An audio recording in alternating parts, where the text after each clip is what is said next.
আজকের এই ভিডিওটা থাকছে সকল প্রেমিক প্রেমিকার উদ্দেশ্যে। যারা ভাবছো এই ঠান্ডায় কোথায় গিয়ে বসে গল্প করবে, বাইকে ঘুরতে ভালো লাগছে না এই ঠান্ডায়, চলো আজকের ভিডিওটা তাদের জন্য শুরু করা যাক। আজ আমরা চলে গেছিলাম সন্ধে সন্ধে মনোরমা কেবিন ক্যাফেতে। এটা কোথায় সেটা আগে তোমাদের সঙ্গে শেয়ার করি। এটা রয়েছে বসিরহাট চাঁপাপুকুর রোড, বনবিবিতলা বা পঞ্চানন ইনস্টিটিউশনের ঠিক বিপরীতে। এই রয়েছে বুম্বাদা, যে হচ্ছে এই ক্যাফে বা রেস্টুরেন্টের ওনার। এখানে থাকছে নানা রকমের মকটেল, আর থাকছে কিন্তু নিরিবিলিতে গল্প করার সুযোগ। এখানে তোমাদের ডিস্টার্ব করার মতো কেউ থাকবে না। তোমরা নিরিবিলিতে গার্লফ্রেন্ডের বা বয়ফ্রেন্ডের সঙ্গে গল্প করতে পারো। এখানে আবার আগুন পোহানোর ব্যবস্থাও রয়েছে, আর থাকছে নানা রকমের দারুণ দারুণ ইয়ামি ইয়ামি খাবার দাবার। থাকছে chicken pakora, chicken সাটে, chicken lollipop, আরও অনেক কিছু। চলো মেনুটা তোমাদের সঙ্গে শেয়ার করি।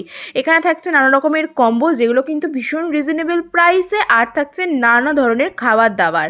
এখানে কিন্তু পকেটের চিন্তা করতে হবেই না, কারণ ভীষণ পকেট ফ্রেন্ডলি কিন্তু একটা ক্যাফে।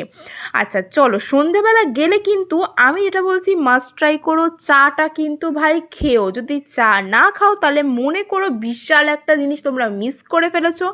চাটা আমার কিন্তু দারুণ ফেভারিট।